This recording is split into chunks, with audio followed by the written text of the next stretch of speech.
नमस्कार आदाब, न्यू विदर्भ स्वदेशी न्यूजमध्ये आपले सर्वांचे स्वागत।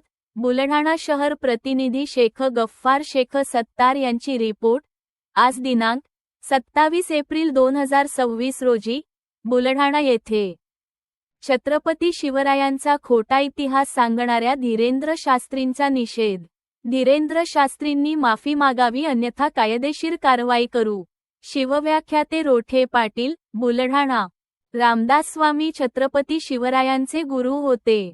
रामदास स्वामी यांच्या चरणाशी छत्रपती शिवरायांनी आपला मुकुट ठेवत लढाई लढून खूप थकलो। आता हा राज्यकारभार तुम्ही सांभाळा अशी भाकड कथा नागपूरमधील एका कार्यक्रमात कथाकार धीरेंद्र शास्त्रींनी सांगितली।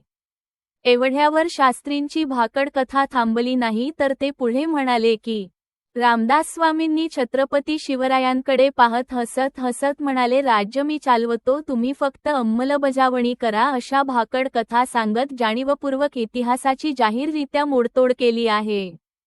धीरेंद्र शास्त्रींनी त्वरित शिवप्रेमींची जाहीर माफी मागावी, अन्यथा त्यांच्यावर कायदेशीर कारवाई करण्यासाठी छत्रपतींचे मावळे म्हणून पुढाकार घेऊ असा इशारा शिवव्याख्याते अँड सतीशचंद्र रोठे पाटील यांनी आज दिला आहे।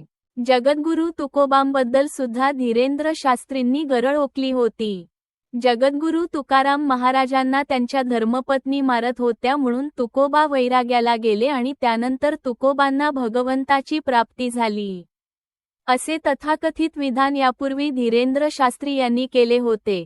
त्यावेळीही धीरेंद्र शास्त्रीवर महाराष्ट्रात प्रथम गुन्हा दाखल करण्यासाठी वारकरी धर्म परिषदेच्या वतीने हभप वासुदेव महाराज शास्त्री आणि अँड सतीशचंद्र रोठे पाटील यांनी मुख्यमंत्री दालनासमोर ठिय्या आंदोलन करून गुन्हे दाखल करून घेतले होते। त्यानंतर बागेश्वर धामचे धीरेंद्र शास्त्रींनी माफीनामा जाहीर केला होता। नुकतंच एका नागपूरच्या कार्यक्रमामध्ये बागेश्वर धामचे धीरेंद्र शास्त्री महाराजांनी छत्रपती शिवाजी महाराजांचे गुरु रामदास स्वामी असल्याचं कथन केलं। रामदास स्वामी समोर छत्रपती शिवाजी महाराज गेले, मी खूप थकलोय, लढाया लढू लढू आता मला थकवा आलाय, मी हे राज्यकारभार चालू शकत नाही असं म्हणत छत्रपतींनी स्वतःचा मुकुट रामदास स्वामीजींच्या चरणावर ठेवला, अशी कथा धीरेंद्र शास्त्री महाराजांनी नागपूरच्या एका कार्यक्रमामध्ये सांगितली। याला कोणताही ऐतिहासिक आधार नाही, पुरावा नाही। असं असताना वारंवार खोटा इतिहास सांगायचा आणि रेकॉर्डवर त्या चुकीच्या गोष्टी आणून ठेवायच्या, जेणेकरून येणाऱ्या पिढ्यांपर्यंत मोडतोड झालेला चुकीचा इतिहास पोहोचेल, हा धूर्त हेतू धीरेंद्र शास्त्रींचा आहे। यापूर्वी सुद्धा त्यांनी जगद्गुरू तुकोबारायांच्याबद्दल अभद्र वक्तव्य केलं होतं। याही वेळी त्यांनी असं वक्तव्य केलं, खरं तर महाराष्ट्र ही संतांची महंतांची भूमी आहे, महापुरुषांची भूमी आहे। या ठिकाणी इतर प्रदेशातले इतर राज्यातले लोक आणायचे, त्यांना व्यासपीठ विचारपीठ निर्माण करून द्यायचं आणि त्यांच्या मुखातून इतिहासावर बोलण्यासारखं दळभद्र करंट काम जे वारंवार महाराष्ट्रात होत आहे ते कुठेतरी थांबलं पाहिजे।